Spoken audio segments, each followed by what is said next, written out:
তুলিৰামে হিমন্ত বিশ্ব শৰ্মালৈ ভয় কৰে হয়নে নহয় তুলিৰাম ৰংঘনে নৰেন্দ্ৰ মোদীলৈ ভয় কৰে হয়নে নহয় আৰু তুলিৰাম ৰংঘনে ট্ৰাইবেল মানুহ হৈও হিমন্ত আৰু নৰেন্দ্ৰ মোদীৰ ওচৰত চাৰেণ্ডাৰ কৰে হয়নে নহয় আৰু কোনো চাৰেণ্ডাৰ কৰা মানুহে কেতিয়াও অধিকাৰ কাঢ়ি আনিব নোৱাৰে কথাটো বুজিছে নাই কোনো চাৰেণ্ডাৰ কৰা মানুহে অধিকাৰ কাঢ়ি আনিব নোৱাৰে তুলিৰাম ৰংঘনে কয়লাৰ পৰা পইচা খাব পাৰিব ৰাস্তাৰ নামত অহা পইচা আধা খাই দিব পাৰিব বুজিছেনে নাই আৰু আপোনালোকক কেতিয়াবা কেতিয়াবা গাহৰি মাংস আৰু মদো খুৱাব পাৰিব কিন্তু তুলিৰাম ৰংঘনে কেতিয়াও 244A কাৰ্বি আংলঙৰ মানুহৰ কাৰণে আনি দিব নোৱাৰে কথাটো বুজিছেনে নাই সঁচাকে বুজিছেনে নাই মই কাৰ্বি ভাষা নাজানো মই জনা হলে কাৰ্বি ভাষাত কলোহেঁতেন এইটো ক'ব পাৰিব লাগিছিলে কাৰ্বিসকল অসমৰ কলম্বাছ কোনে কৈছিলে বিষ্ণু ৰাভাই কৈছিলে বড়ো নেতা অসমৰ আটাইতকৈ ডাঙৰ বিপ্লৱী বিষ্ণু ৰাভাই কৈছিলে যে অসমখন প্ৰথমতে আৱিষ্কাৰ কৰিছিলে অসমৰ প্ৰথম মানুহ হ'ল কাৰ্বিসকল বুজিছেনে নাই মোৰ গুৰু বিষ্ণু ৰাভাই কৈছিলে বিষ্ণু ৰাভাই কৈছিলে যে অসমৰ প্ৰথম মানুহবিলাক হ'ল কাৰ্বি মানুহ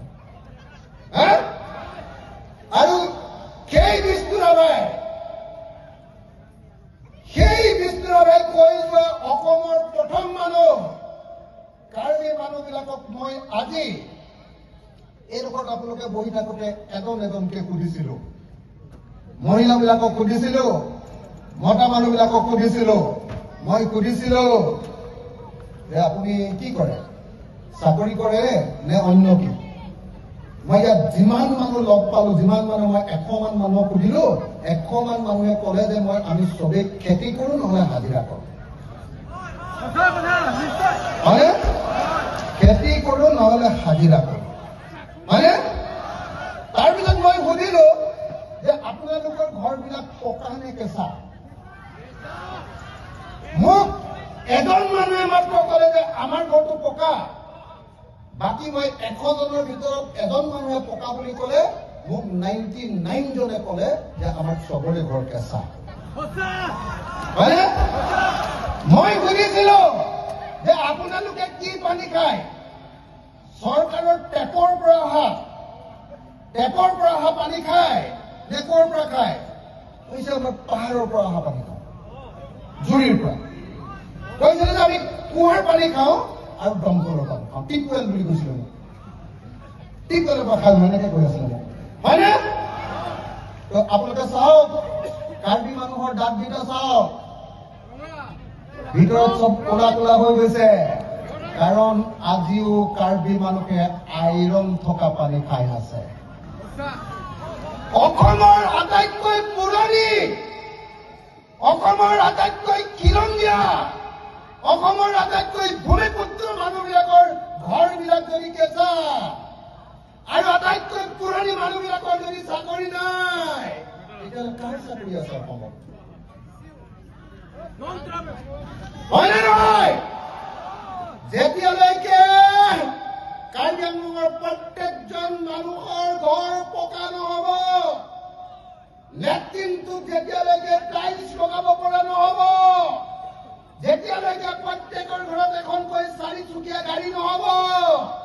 যেতিয়ালৈকে আপোনালোকৰ ল'ৰা ছোৱালীবিলাকক দিল্লীত পঢ়ুৱাব নোৱাৰিব আৰু যেতিয়ালৈকে মাক দেউতাকৰ বেমাৰ হ'লে দিল্লীত চিকিৎসা কৰিব পৰাৰ সামৰ্থ্য এবিলিটি যেতিয়ালৈকে নাহিব তেতিয়ালৈকে আপোনালোকে যুঁজি থাকিব লাগিব সংগ্ৰাম কৰিব লাগিব আন্দোলন কৰিব লাগিব মই আপোনালোকক লিখি দিব পাৰো তুলিৰাম ৰংঘন নহয় দিছপুৰৰ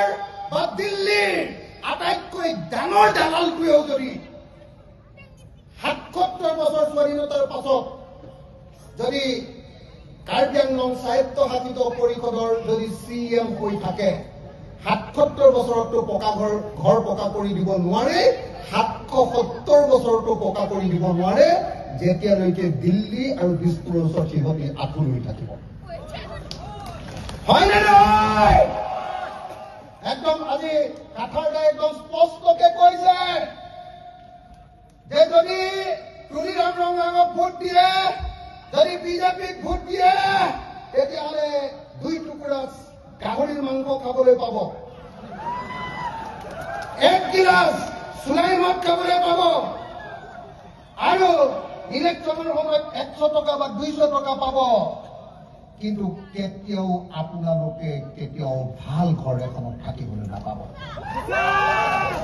হয়নে নহয়? এতিয়া আপোনালোক কাৰ্বি মানুহবিলাক,